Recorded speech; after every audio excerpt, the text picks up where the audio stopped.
The Surfing Violinist presents Champagne and Bourdain, Masala Vlog 40. So Melissa did Champagne and Bourdain at Redfish Film Festival 2024, and the idea for this one, it wasn't strictly Indian, it was kind of pan-South Asian, a lot of Thai inspiration, because we'd spent a lot of time in Thailand for visa renewals. We'd have to leave the country to get our visa renewals. We go to Thailand. I'd, of course, developed a love for pandan, which she featured in a rice pilaf dish.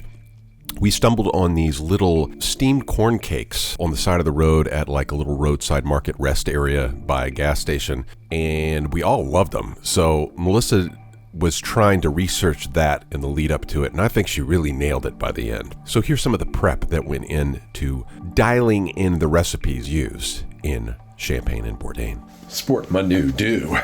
Call it the Jimmy Neutron. Oh my gosh. What do you got over here for me? I can't even. What are we doing? What am I? This was the steamed That's disaster. the steam disaster. So then I turned them into muffins. Okay, we've So got, it is a little different texture. Definitely more muffiny. it's a bit like cornbread. Good cornbread, Right? but it's basically cornbread. So right, the steaming gives it a different quality. I think so. I mean, I like it. It tastes pretty dang good. Pandan? But we have pandan ones. My goodness gracious. The texture's a little weird. The texture different than, I mean, it's the same base. All it no. has is pandan in it. Pandan extract. It's a little harder to eat. Slimy. Yeah, it's like sticking to my fingers. I'm not getting the pandan as much as I want. Oh, okay. I did go light on it. I mean, it looks very pandan-y, but Right, but I did go light on it. Consistency, so. touch the roof of your mouth. Yeah, yeah. Yeah. Alright, Doesn't taste pandan's very- not a thing. Okay, well, Dadgummit. guess what? You have a whole nother I mean, I'll eat them all, of course. pandan ones that are coming. The quest for the pandan dessert It's- continues. All right, so what do you got for me now? It's a lamb quiche. With a puff pastry base. A little chewy. And it might be because I kind of forgot about it in the oven. She's too preoccupied with the. I got distracted by the steamed buns. Tastes good. Does taste good. Yeah. And that's no cheese. Oh wow. Yeah. Yeah. It would seem like there'd be cheese in that. Yeah. Okay. So that was my concern, was that are Americans going to feel like it's a quiche, it needs cheese. Right. So, Yeah, I thought it was good. okay. What do we got here, huh? We have pumpkin lemongrass soup. Yeah. Well, it does smell good. Just need some salt, right? Yeah. Yeah. Maybe a little more acid. Oh! Oh! Oh no! I didn't do step number 8. Oh, look who's trained so well by Top Chef. You are. You knew it needed acid. I forgot step 8, which adds acid. Hold on. What is Hold the on. form of acid that you have to add? Lime juice. Yeah. I think the main thing for me is I'm just not the biggest pumpkin fan. Oh, right, yeah. So- This is so much more my cup of tea than yours, and I do understand that. Yeah, that's better. Yeah. Pretty good. Yeah. It's fun. Yeah, not really my thing, but Yeah. I do With get some the toppings, lemongrass. with some Yeah, toppings on it. you're right. With some tahini. So what is this? Okay, so this is strawberry sticky rice, All right. but it is with coconut, so that way it's vegan. The mint does not add I anything. don't know if I like that. No, I don't either. I was really expecting to like it. I'm like, Yeah. the mint does not add anything. What do we got here? This is strawberry and coconut kulfi. I was inspired by the the strawberry sticky rice that I'm going to do for the Bourdain event. Oh, wow. Design. It's interesting. It's I interesting. don't like that. I don't like that reaction. All right, give Rohan a bite. Hold up. It's interesting. It's a little more savory than I was expecting.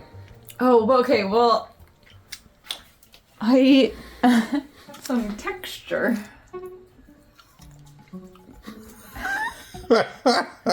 Maybe there's too I'm much sorry. black. I'm sorry. Maybe there's too much black salt. on I it. think there's too much black salt, yes. It needs to be sweet next time. That does not taste like coffee.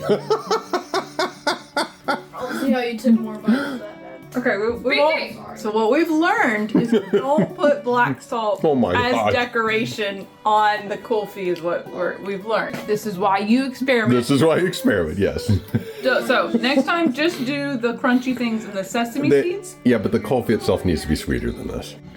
Trying to film one of the puzzle segments in the movie, and then Melissa made potpourri chaat. She did this for vegan night the other night, and I missed it, and yeah, pretty stoked. Oh my god, she did load me up with the sauces. The sauces. Wow, she's taking us there. Man, I'm impressed that like you said, I'm impressed with Americans actually enjoying this. I know. This is pretty. This tastes like you're out there. Because I was using up all the rest of the ingredients, but you gotta get little crunchy crackers. So. Yeah, you went for the tamarind. Oh yeah, I was just like, I'm using all these the rest of these toppings. Loaded them up. Look pretty good. They're coming around. I'm telling you, it's like that scene in is it Queen where she's making the she's making the Golgappa and that guy. She's like, where is she at in Queen? She's in Amsterdam. Amsterdam, and the guy's like, "What are you trying to kill me?" And then about 5 minutes later, like she's all dejected, and she's like, "Oh, nobody liked my stuff." And the guy comes back, he's like, "I think I'll try another one." International taste buds are coming around. I know. That's good. Man, good job, babe. This is fantastic. Oh, no, I'm so glad you're enjoying it. So, what was the project here? Alright, we're gonna try roux off some mimosas. Yeah, neither of us have really developed the taste for the rose, So we're gonna but we're start. trying. We're trying. I'm gonna start with 1 teaspoon. We'll work our way up. Oh snap! Houston, we have a problem. What could our problem be? The viscosity isn't right. We got Yes. oil and water, champagne and rose. So, what happens? So, I think I'm gonna have to take it and I have to make probably like a simple syrup with it. Right. Just to so it's not so viscous. Right. Cheers. Yes. Wow. Rose mimosas? What do I say it in Irish? It's slancha. Slancha. See? Okay. You can't even taste it. Can't even tell it's there. No, I can. Yeah. No. All I taste is I tasted it. You know what? I don't want to play that other day. I want to play the emoji puzzle. It just seems to click until it finishes drawing for me. simple syrup with it. And then that's better. Man, I just had a mental block. So what do you think? I feel like it's not really that strong. I'm not asking if it's strong. Is it good? I can't even tell it's there. You're putting a third helping? Oh my gosh. Yeah, watch it all be at the bottom, and that's the problem. You've overcome your fear of rose. Yeah, I think you need a strong helping. Yeah, I guess it's just not my thing. But okay, you do need more. All You right. do need more, yeah. All right, fair enough. I mean, mimosas are a little thicker. yes, they are, because you're adding right. juice. That's not so bad. Okay. Yeah. Actually, it's the dilution that made it worse, now that I think about it. All right, so what'd you figure out here? This looks a lot better. Yeah. Yep, just had to dilute. So you have to take the roux afsa, 2 parts roux afsa to 1 part water, and mix that. Then when you pour it into the champagne, then it does as a mimosa is supposed to do.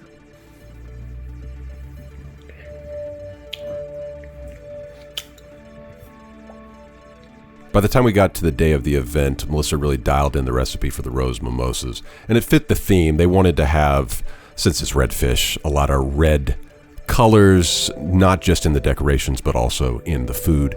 And it was a big hit. It was one of the most photographed parts of the event when shared on social media. And of course, Melissa's new shirts. Show us your shirts. Wow, I haven't seen them until now. That's really cool. Wow. Welcome to Champagne and Bourdain, the first ever, as far as we know, the first ever in the world, right? We researched this exhaustively, and nobody else on earth has done this. So welcome to the very first of its kind. I'm Kevin Elliott, director of Redfish Film Fest. I hope you all enjoyed yourself this weekend. We did this for our town. Lex over there, my partner in this, she and I have been digging with a bunch of volunteers and a whole bunch of help and just a lot of stuff. So I just wanted to introduce myself, welcome you to this. The concept of this event came from a post that I saw on Facebook randomly by this woman right here. This is Melissa, and Melissa and her husband Ford and their family lived in India for 5 years. And if you go to YouTube and find them, they are great, and they're super creative and awesome storytellers. So Melissa did a Bourdain Day meal at their home, like last June or something. And I happened to see it. I didn't know Melissa at all. I said, but that is absolutely cool, and I would like to be a part of the next one she does. So I had that in my brain. And then when we were planning and going, we knew we wanted to do a champagne brunch, and somehow out of the clouds, the idea hit. Why don't we combine what Melissa does with your regular champagne brunch and turn it into something Anthony Bourdain would like to have gone to? And so everything you see here is between Melissa and where's Lauren? Is Lauren out? Oh, she's not here. That's okay. So Lauren, the tablescape, the flowers, that's Lauren from Late Bloomer. This is Melissa from Deli Mellies. And this is their brainchild. All we said was brunch and that backyard and go. And so everything they did is here. So anyway, thank you, Melissa, for this. Ford I'm going to let them explain what they're going to do, but they have got some amazing stuff planned for you while you eat and enjoy yourselves. But thank you all for doing this. Thank you for trusting us. Thank you for trying something new. And I hope you're happy we did.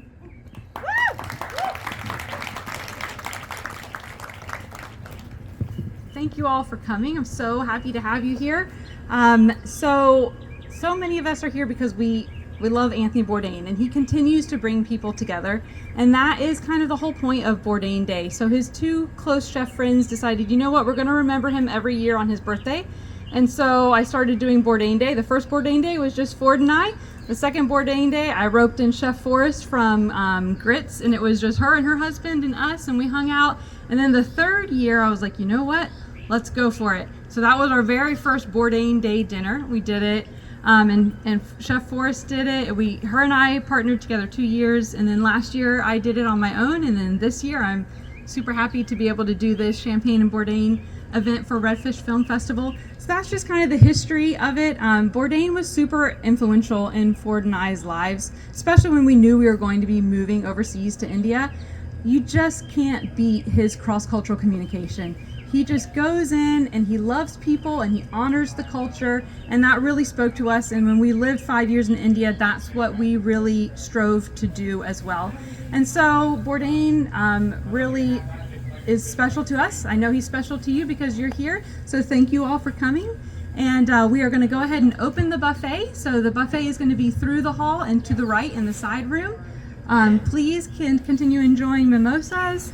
And then, yes, just enjoy your dinner, and then in about 45 minutes or so, we'll do a toast to Tony, and then Ford is going to do a violin performance while we serve dessert. So that's the schedule that you have ahead of you. So thank you so much, and Melissa, enjoy. Can I ask you for two things? Oh, yes. First of all, explain the menu and kind of where it came from. But before you do that, would you turn around and show everybody the back of your shirt? Look at these shirts. Right? I hope you printed some of those because I want one. Anyway, but if you would, I would too. So if you'd walk everybody through the menu they're going to have. Okay, yeah. So the theme of this year, or this brunch event, was back in Asia. And I really love Anthony Bourdain's A Cook's Tour. And so I went back and watched some of those Cook's Tour episodes. I watched some of his No Reservations episodes. and just put together a fusion Southeast Asian menu for you. So you're going to have pumpkin lemongrass soup.